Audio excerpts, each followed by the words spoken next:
This podcast may contain paid advertisements, but more on that later.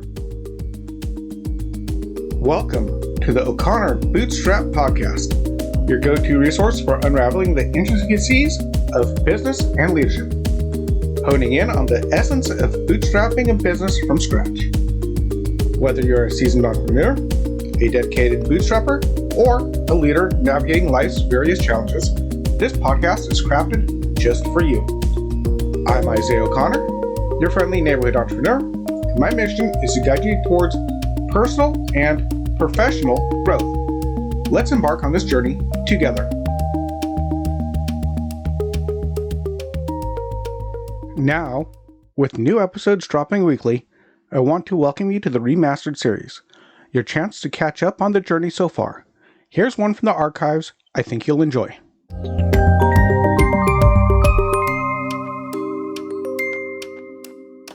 Today we'll be talking about being dangerous. So I'm going to start with a little bit of a quote here. "Perhaps he also thought that you were Saruman," said Gimli, "but you speak of him as if he was a friend. I thought Fangorn was dangerous." "Dangerous?" cried Gandalf. "And so am I. Very dangerous. More dangerous than anything you will ever meet unless you are brought alive before the seat of the Dark Lord. And Aragorn is dangerous, and Legolas is dangerous. You are beset with dangers, Gimli, son of Gloin. For you are dangerous yourself, in your own fashion. Certainly, the forest of Fangorn is perilous, not the least to those who are too ready with their axes, and Fangorn himself, he is perilous too. Yet he is wise and kindly, nonetheless." J.R.R. Tolkien, The Two Towers. This is one of my favorite quotes. It reminds me that being dangerous is not a bad thing in and of itself. This goes back to previous podcast where I talked about being responsible with great power. Being dangerous is great power, and you need to be responsible with the way you are dangerous. It is very important at times to be dangerous. Let's take, for example, a kitchen knife. A good kitchen knife needs to be razor sharp, and a razor sharp kitchen knife is very dangerous. I mean, obviously, a sharp kitchen knife can cut you very badly, very quickly, and very deeply. I know from personal experience on more than one occasion. However, a good kitchen knife that is sharp and very dangerous is also required to be dangerous in order to do the job of cutting up your food for dinner. You can't really cut up a tomato with a butter knife. It's kind of a smushing the tomato with a butter knife. It doesn't really function that well. So, yeah, a butter knife is far less dangerous. I let my kids make butter their bread with a butter knife, and they're, 2.5 and 6 years old. But they can't touch one of my sharp kitchen knives. No way. So, yeah, their knives are dangerous, but I use them to make dinner. The very function of the knife requires it to be dangerous. If it's not dangerous, it does not function the way it was made. Now, can you choose to use the kitchen knife in a good way and make dinner? Yes, of course. That's what most people do with them.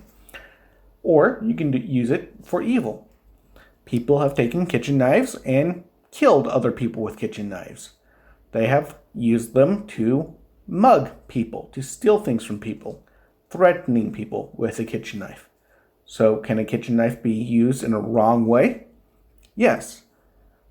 Is it somehow evil because it was dangerous in the first place? No.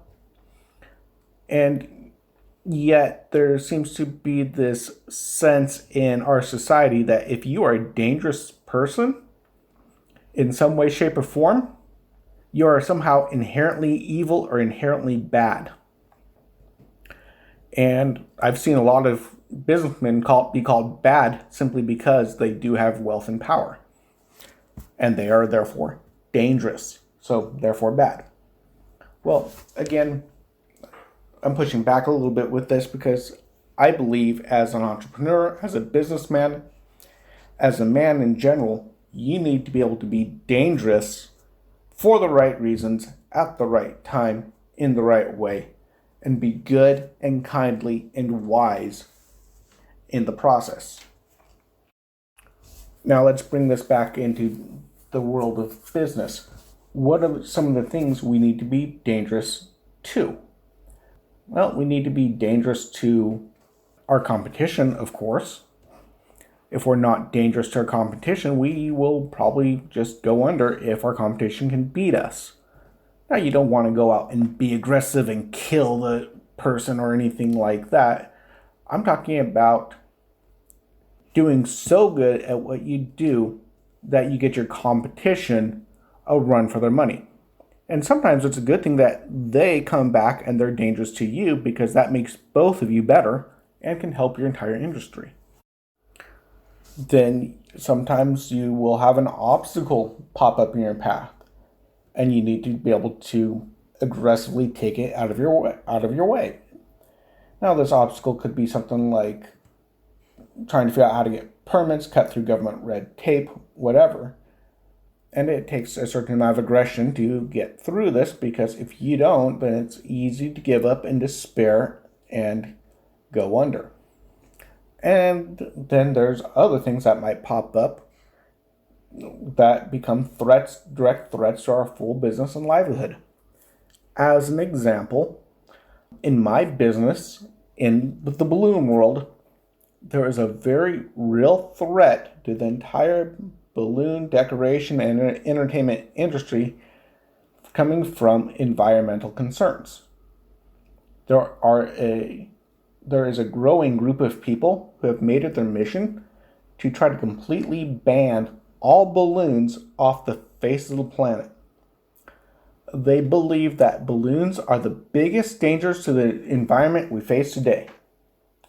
Now, while it's completely understandable that you want to protect the environment, that's completely fine. And if these claims were really true, then it would be a real concern. However, what they claim does not match up with the actual facts. Just quickly, balloons litter comprises about 1% of the problem. If that, latex balloons biodegrade, etc., etc. So it's a completely wild claim, not based in fact, but again, they make it a mission and they are trying to destroy the balloon industry just because they've seen a picture of a bird who choked on a string or something. Now, I've had to fight back against this, be dangerous to the position by providing facts and then politely and kindly showing the facts and explaining the truth to them. And this is in order to keep my business afloat. I've actually lost business because of these types of claims. So I've been active in doing research, writing out explanations, and countering arguments to protect my own industry. Some people just don't even bother. And if they're not fighting against this threat, then they can very, very well lose their entire business. And I've seen some people do that. Start losing their entire business because of environmental concerns that are a non-issue, but city councils have banned balloons completely on city property in the US and in Australia and in other places. So it's a serious deal, and as a balloon artist, I have to fight against it, and I have to make sure I'm good at it and I'm dangerous to the arguments. And that's another thing. What you're dangerous to is usually not going to be people. You need to be dangerous to problems and issues and be able to aggressively tackle them, but you don't usually need to be dangerous to a person. Now, however, if you're walking in the woods and a wild animal attacks you and or your family, then yeah, you need to be dangerous enough to protect your family. But yeah, outside of that, I am not advocating for going out and punching your competition in the face or anything like that. No, don't get me wrong.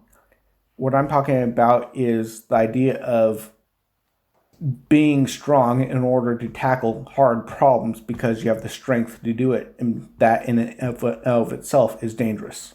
So I'm going to wrap it up with this.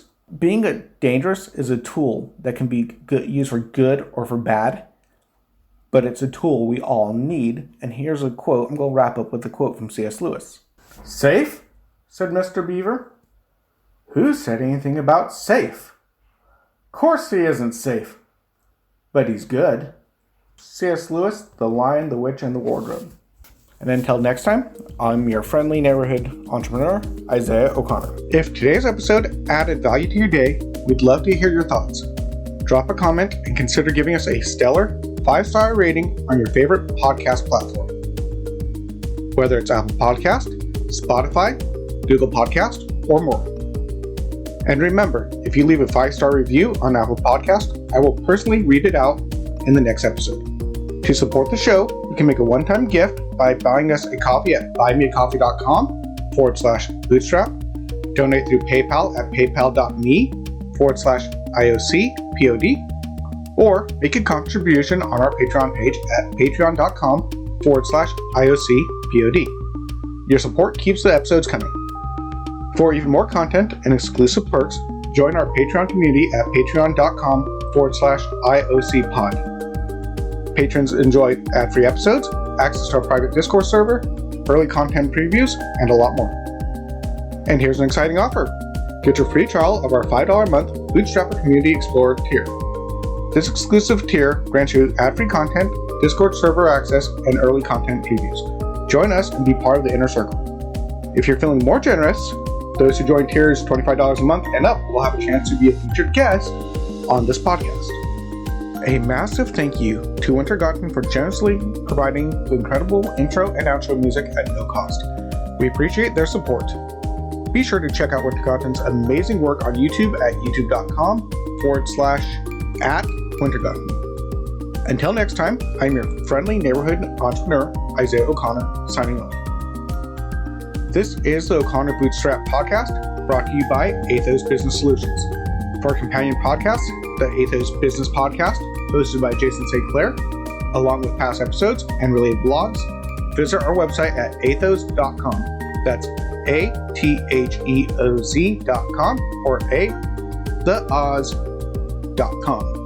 Goodbye for now.